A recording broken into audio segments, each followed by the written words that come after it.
आगामी लोकसभा चुनाव के सफल संचालन को लेकर आज राज्य स्तरीय मास्टर प्रशिक्षण के द्वारा जिला स्तरीय मास्टर प्रशिक्षण एवं विधानसभा स्तरीय मास्टर प्रशिक्षण कार्यक्रम का विधिवत उद्घाटन जिलाधिकारी सुब्रत कुमार सेन, डीडीसी अनुराग कुमार, एसडीएम धनंजय कुमार के अलावा कई अन्य पदाधिकारी द्वारा सामूहिक रूप से दीप प्रज्वलन कर और यह 2 दिवसीय प्रशिक्षण कार्यक्रम का शुभारंभ किया गया। वहीं जिलाधिकारी सुब्रत कुमार सेन ने कहा कि आगामी 2024 के चुनाव को लेकर सफलतापूर्वक संपन्न करने को लेकर राजनीतिक अभी से तैयार की जा रही है और आज राज्य स्तरीय मास्टर प्रशिक्षक द्वारा जिला स्तरीय मास्टर प्रशिक्षक का प्रशिक्षण था और कल अन्य प्रखंड से चुनाव से संबंधित लोग प्रशिक्षण लेने पहुंचेंगे और साथ ही मूल्यांकन और कार्यक्रम का भी आयोजन किया गया, जिसे सुचारू रूप से चलाने के लिए कई मास्टर और प्रशिक्षक को तैयार किया गया है और यह कार्यक्रम भागलपुर सामान्य न्यायालय स्थित समीक्षा भवन में आयोजित की गई। देखिए, अभी जो है जो डिस्ट्रिक्ट लेवल के मास्टर ट्रेनर है उनको ट्रेनिंग दी जा रही है आज, और फिर जो है कल हम लोग जो अन्य जो मास्टर ट्रेनर रहेंगे जो हमारे आगे आने वाले चुनाव में मतदान कर्मी हो या मतगणना से संबंधित कार्य या चुनाव में बहुत सारा कोषांक बनता है, तो जो उनके विभिन्न कार्य होते हैं उसके संबंध में जो मास्टर ट्रेनर हैं जिला स्तर के उनको कल ट्रेनिंग दी जाएगी। और जो जिला स्तर के पदाधिकारी को हम लोगों ने अभी से प्रतिनियुक्त किया है विभिन्न कार्यों के लिए निर्वाचन संबंधी, उनको आज ट्रेनिंग दी जा रही है और हम लोगों का यही प्रयास है कि सब लोग अच्छे से प्रशिक्षित हों ताकि किसी तरीके से भी कहीं कोई त्रुटि की संभावना। भागलपुर में सर बच्चों की संख्या डेंगू को लेकर के ज़्यादा होती चली जा रही है। समाज कल्याण विभाग बिहार सरकार समेकित बाल विकास सेवाएं निर्देशालय पोषण अभियान के तहत जिला स्तरीय पोषण और परामर्श केंद्र राष्ट्रीय पोषण माह का आयोजन 1 सितंबर से 30 सितंबर तक पूरे सूबे में किया गया है। यह कार्यक्रम जिला प्रशासन भागलपुर द्वारा आयोजित की गई, जिसका शेष 5 दिन रह गया है और आज उसका विधिवत उद्घाटन जिलाधिकारी सुब्रत कुमार सेन ने दीप प्रज्वलन कर किया और वहीं जिला कार्यक्रम और पदाधिकारी रेणु कुमारी ने फीता काटकर कार्यक्रम की शुरुआत की। कार्यक्रम के शुरुआत में जीविका दीदी ने स्वागत गान गाकर लोगों का मन मोह लिया है और वहीं कार्यक्रम के दौरान कई स्टॉल लगाए गए थे और जिसमें मुख्य रूप से मोटे अनाज के स्टॉल आकर्षण का केंद्र बना हुआ था और साथ ही और सुपोच्च भारत स्वच्छ भारत सक्त भारत के उद्देश्य से यह कार्यक्रम पूरे सूबे में कराया जा रहा है। इस वर्ष पोषण माह की गतिविधियों मानव जीवन और चक्र के प्रमुख चरणों के बारे में जागरूकता फैलाई जा रही है और जिससे लोग अपने जीवन में को और सुखी व स्वस्थ बनाए रखने और जिससे और अपना और देश भी स्वच्छ और स्वस्थ और समृद्धि बने। और वहीं जिलाधिकारी सुब्रत कुमार सेन ने कहा कि ऐसे कार्यक्रम के आयोजन से समाज में और नई क्रांतियां आती है और लोग पारंपरिक और चीज़ों से जुड़ते हैं। आज के समय में मोटे अनाज को लोग उपयोग में नहीं लाते हैं और लेकिन यह कार्यक्रम में और हमें सीख देती है कि और हमें मोटे अनाज ताज़े फल सब्जी को भी उपयोग में लाना चाहिए। साथ ही बच्चों के अन्नप्राशन की विधि यहाँ देखने को मिल रही है, अब शहरी क्षेत्र में इसे कम देखा जाता है और साथ ही अन्नप्राशन में और गर्भवती माँ नवजात शिशु ऐसे लोगों को क्या खान पान होनी चाहिए और इसकी भी जानकारी यहाँ दी जा रही है।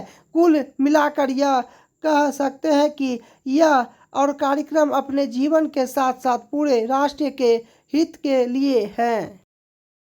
कार्यक्रम है, इससे पहले प्रखंड और आंगनबाड़ी केंद्रों पर भी जागरूकता कार्यक्रम करना है और जागरूकता रथ भी लगी हुई है जो जिले में घूम रही है, अन्य स्थानों पर भी घूमेगी। इसका मूल उद्देश्य यही है कि जो गर्भवती महिलाएं हैं या जब बच्चे का जन्म होता है तो माता और बच्चे की स्वास्थ्य की स्थिति अच्छी रहे, उसके लिए उचित पोषण माँ को मिले, बच्चे को मिले, उसको लेकर के जो जागरूकता का कार्यक्रम है, बच्चे का समुचित टीकाकरण हो और बहुत सारी स्कीम्स जो है वो आईसीडीएस के माध्यम से, स्वास्थ्य विभाग के माध्यम से, जीविका के माध्यम से भी जो है लगातार राज्य सरकार चला रही है। और हम लोगों का प्रयास है कि एक जो न्यूट्रिशन का लेवल होता है वो हम लोग सभी लोगों में बरकरार रख सकें, सभी माताओं में किसी तरह की किसी को समस्या नहीं हो। और जो एंटीनेटल एएनसी चेकअप होता है जब माताएं गर्भवती होती हैं उसको भी हम लोगों को, सब लोगों तक इस बात को पहुंचाना है कि निश्चित रूप से जांच कराएं। ऐसा ना समझे कि उनको कोई समस्या नहीं है तो उनको डॉक्टर के पास गर्भावस्था के दौरान जाने की ज़रूरत नहीं है। वो डॉक्टर बताएंगे कि वो कितना आवश्यक है और किस हिसाब से उनको जो है प्रिकॉशंस लेना है। तो इन्हीं सब चीज़ों को लेकर के आज जो है ये कार्यक्रम आयोजित किया गया। पूरे भारतवर्ष में 1 सितंबर से 30 सितंबर तक मनाया जाता है। अब ये अंतिम चरण में है, तो पूरे माह ICDS के तहत विभिन्न आंगनवाड़ी केंद्र के माध्यम से जो पोषण माह में जो गतिविधि कराई जाती है उसका लगभग अब समापन है। उसी के क्रम में पोषण परामर्श केंद्र का आज आयोजन किया गया है, जिसमें बाहर से भी लोग आएंगे और आंगनवाड़ी सेविकाएं भी आएंगी। इसमें मुख्य तौर पे ये बताया जाता है कि हमारी ICDS की सेवाएं क्या हैं, और इसमें बताया जाता है कि मोटे अनाज जो पूर्ण रूप से विलुप्त होते जा रहे हैं उस पर हम लोग कैसे काम करेंगे, जो आसानी से गांव में अवेलेबल होता है। गर्भवती महिलाओं को, हमारे बच्चों को वो आसानी से मिल जाता है, कम खर्च में वो खाना चाहिए। इसके अलावा ICDS के तहत प्रत्येक माह के 7 तारीख को गोद भराई होती है, 19 तारीख को अन्नप्राशन होता है। तो इस परामर्श केंद्र के माध्यम से ये भी प्रदर्शित किया गया है कि हमारे हर एक आंगनवाड़ी केंद्र पे ये दोनों होता है। इसके साथ ही हमारे लाइन डिपार्टमेंट्स हैं, जीविका, PHED, स्वास्थ्य विभाग, शिक्षा विभाग, इन सभी के सहयोग से हम लोग पोषण माह में सभी कार्यक्रम गतिविधि स्कूल में कराते हैं, हेल्थ में कराते हैं और डैशबोर्ड पे एंट्री करवाते हैं। तो अभी हमारे बिहार जो है वो पूरे ऑल ओवर इंडिया में इस गतिविधि को कराने में अच्छे नंबर पे है, और अभी और 5 दिन बचा हुआ है। तो हम लोग ऐसे ही अपने क्षेत्र में जन जागरूक करते रहेंगे। इसमें पोषण वाटिका भी है कि अगर कहीं सरकारी ज़मीन पे बिल्डिंग बना है तो थोड़ा सा भी मिट्टी का जगह है तो वहाँ हम लोग जो लोकल अवेलेबल सब्जियां हैं वो उगाएं और उसी को वहाँ पे पोषाहार में यूज करें। मैडम, ये देखा जा रहा है कि जिले में अब तक कितने कुपोषित बच्चे पाए गए हैं? ज़िले में अब तक, इसके बारे में मैं बता दूं आप लोगों को कि ICDS के माध्यम से जो कुपोषित बच्चे होते हैं उनको आंगनवाड़ी केंद्र पे पोषाहार दिया जाता है, अतिरिक्त पोषाहार दिया जाता है। उसके अलावा हमारे ICDS भागलपुर ने जो भी हमारे बच्चे हैं जो भी थोड़े कमज़ोर हैं उसको हम लोगों ने NRC भेजा है, पोषण पुनर्वास केंद्र। अभी हम लोगों ने अगस्त माह में 34 बच्चों को NRC भेजा है जो वहाँ से स्वस्थ होकर के बाहर आया है। Thank you. स्टॉल लगाए गए हैं मैडम? अभी यहाँ स्टॉल लगाए हैं, नहीं 6 स्टॉल लगाए गए हैं, जिसमें 2 ICDS का है, एक मिशन शक्ति का है और 3 है, एक जीविका का है, एक हेल्थ का है, एक PHED का है। अपना परिचय मैडम? मैं जिला रेणु कुमारी, जिला प्रोग्राम पदाधिकारी भागलपुर। तिलका मांझी भागलपुर विश्वविद्यालय में आए दिन अपनी मांगों को लेकर कभी छात्र, कभी शिक्षक तो कभी रिटायर्ड कर्मी प्रदर्शन करते दिखते हैं।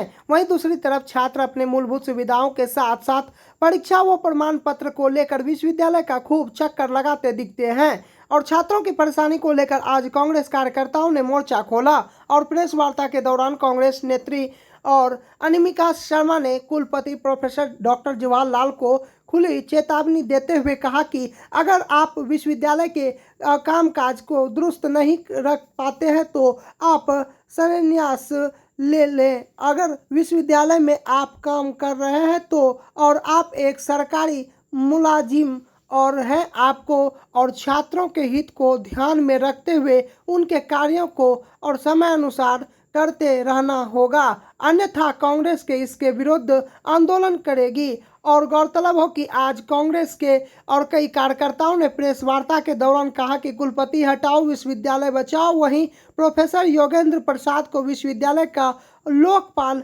बनाए जाने पर भी काफ़ी आक्रोशित दिखे। कांग्रेसियों ने कहा कि वहाँ पर प्रोफेसर योगेंद्र प्रसाद खुद एक भ्रष्ट अधिकारी है और उन्हें लोकपाल अधिकारी बनाना कहीं से सही नहीं है। अगर और उन्हें जल्द से जल्द और नहीं हटाया गया तो कांग्रेस आंदोलन करेगी। और वहीं कांग्रेस नेत्री अनिमिका शर्मा ने यह भी कहा कि वर्तमान कुलपति के पद स्थापना के पद और बाद विश्वविद्यालय में पूरी तरह से भ्रष्टाचार व्याप्त है और शैक्षणिक माहौल का पूरी और तरह से राजनीतिकरण कर दिया गया है। और हबाब और वाज कुलपति महोदय को मूल प्रमाण पत्र पर सिग्नेचर करने तक का टाइम नहीं है और जिसके चलते लगभग 5,000 छात्राएं शिक्षक के फॉर्म भरने से वंचित रह गए हैं और दिखावे के लिए छात्र दरबार लगाते हैं। कुलपति खुद ही अपना खुद का पीठ थपथपाने का काम कर रहे हैं। भागलपुर जिले के ततारपुर स्थित जैन धर्मशाला में अनुसूचित जाति प्रकोष्ठ के द्वारा प्रमाण पत्र वितरण सम्मान समारोह सम्मेलन का आयोजन किया गया। अनुसूचित जाति प्रकोष्ठ राष्ट्रीय जनता दल के प्रदेश अध्यक्ष अनिल कुमार और उर्फ साधु पासवान को अंग प्रदेश की धरती भागलपुर में जिला स्तरीय अनुसूचित जाति की 1 दिवसीय महासम्मेलन में पुष्प गुच्छ व अंग वस्त्र देकर सम्मानित किया गया और उसके बाद कार्यक्रम की शुरुआत हुई और महासम्मेलन का उद्घाटन केंद्रीय मंत्री सह बांका के पूर्व सांसद जयप्रकाश नारायण यादव ने दीप प्रज्वलन कर और कार्यक्रम की शुरुआत की। कार्यक्रम के मुख्य अतिथि के रूप में प्रदेश अध्यक्ष अनिल कुमार उर्फ साधु पासवान मौजूद थे। वहीं वरिष्ठ अतिथि के रूप में बिहार राज्य बाल श्रमिक आयोग के अध्यक्ष डॉक्टर चक्रपाणी हिमांशु नाथ नगर, विधायक मोहम्मद अली अशरफ सिद्दीकी, डिप्टी मेयर सह मुख्य जिला प्रवक्ता डॉक्टर सलाउद्दीन हसन भी और कार्यक्रम में मौजूद थे। इस सम्मेलन और महासम्मेलन के और खास मौके पर राष्ट्रीय जनता दल ने केंद्र सरकार को कोसते हुए कहा कि और आज देश का संविधान और खतरे में है और जब देश में भाजपा की सरकार बनी है तब से और संविधान के साथ छेड़छाड़ किया जा रहा है। डॉक्टर भीमराव अंबेडकर लिखे संविधान पर छेड़छाड़ हम लोग बर्दाश्त नहीं करने वाले। 2024 के चुनाव में जनता दल जवाब देगी और भारतीय जनता पार्टी को केंद्र से उखाड़ फेंकेगी। कार्यक्रम के दौरान राष्ट्रीय जनता दल के दर्जनों कार्यकर्ता मौजूद थे। महत्वपूर्ण कार्यक्रम जिला में हो रहा है। अनुसूचित जाति पोस्ट जो राष्ट्रीय जनता दल राज्य पार्टी के द्वारा राष्ट्रीय अध्यक्ष आदरणीय लालू प्रसाद यादव जी, डिप्टी सीएम माननीय केशव प्रसाद यादव जी और राज्य पार्टी के अध्यक्ष माननीय जगदम्ब सिंह जी के द्वारा निर्देशित है और श्री अनिल कुमार उर्फ साधु पासवान जी को प्रदेश का अनुसूचित जाति का पोस्ट का अध्यक्ष बनाया गया और यहाँ डॉक्टर संजय कुमार रजक जी हैं।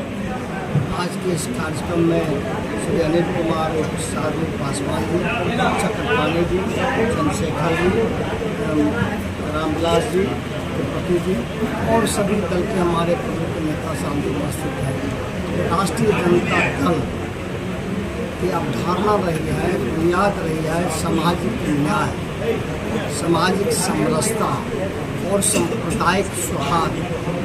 आज उन विचारों को, जिन विचारों को बाबा भीमराव अम्बेडकर साहब ने धरती पर उतारने के लिए हजारों तरह के अपमान से संघर्ष किए और कई बड़े से बड़े जो है दलित, अनुसूचित जाति और गरीबों के संघर्ष की लड़ाई लड़ने का काम किया। हम महात्मा फूले को याद करते हैं, सावित्री बाई को याद करते हैं और आदरणीय लालू प्रसाद यादव जी राष्ट्रीय जनता दल उसी विचारधारा को आगे बढ़ाने के लिए लगातार गांव के दलित भाइयों को, शोषित को, उपेक्षित को, लाचार को, बैकबेंचर को हक मिले, सम्मान मिले, न्याय मिले, उसका अधिकार कोई छीने नहीं। इसके लिए आदरणीय लालू प्रसाद यादव जी अनवरत लड़ते आ रहे हैं, लड़ रहे हैं और अब युवा शक्ति का प्रत्येक माननीय केशव प्रसाद यादव जी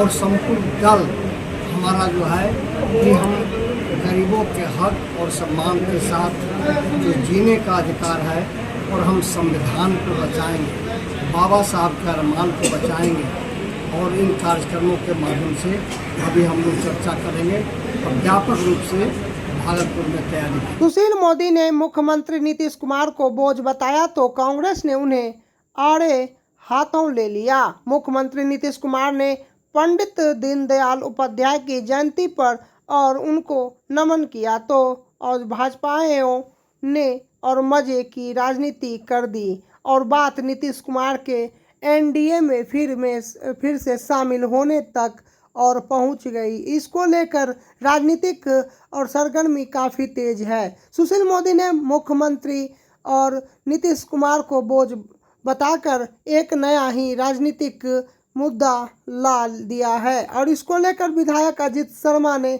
और जमकर सुशील मोदी को धोया और कहा 2024 के चुनाव में जनता भारतीय जनता पार्टी को और जड़ से उखाड़ फेंकेंगी।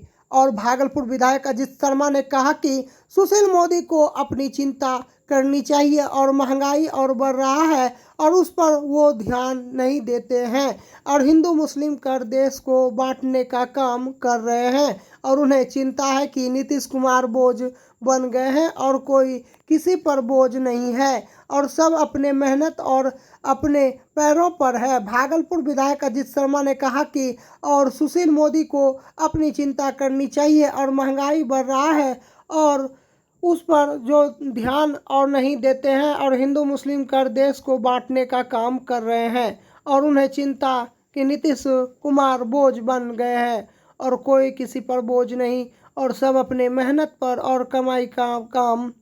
और नीतीश जी को और जनता ने 19 वर्षों से और चुन कर रखा। आप कितने दिन उप मुख्यमंत्री रहे और यह बताइए 2024 में भाजपा हार रही है और इसी का और डर है कि और कुछ से कुछ बयान दे रहे हैं और कांग्रेस की भी बात मत कीजिए। कांग्रेस ने देश को आज़ाद कराया।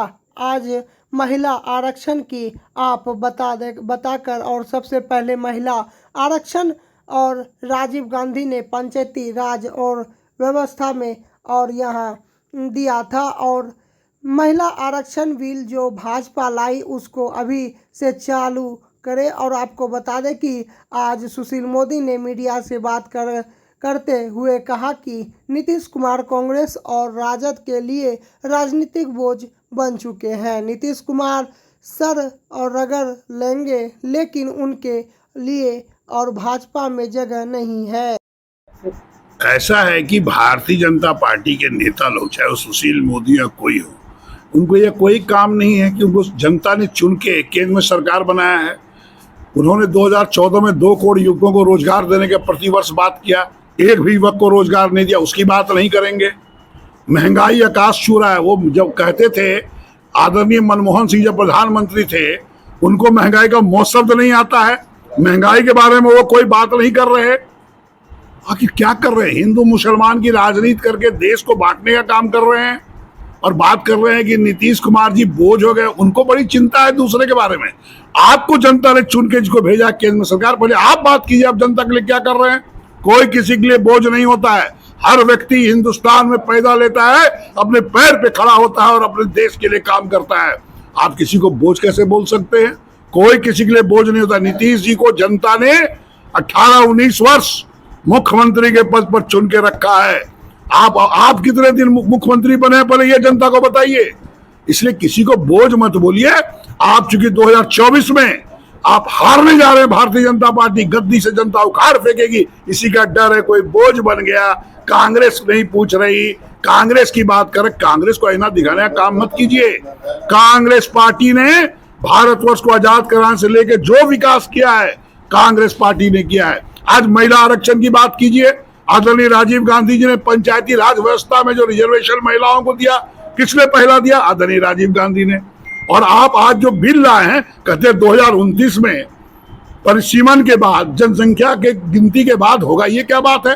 अगर आप बिल लाए तो आज से चालू करिए और सभी जाति सभी धर्म के लोगों को लेके, चाहे वो ओबीसी हो, फॉरवर्ड कास्ट हो, SC ST हो, दलित हो, जो भी है, सबको समान रिजर्वेशन मिलना चाहिए। ये कांग्रेस की विचारधारा और सिद्धांत है। किसी एक को देके ये कतई ठीक नहीं है।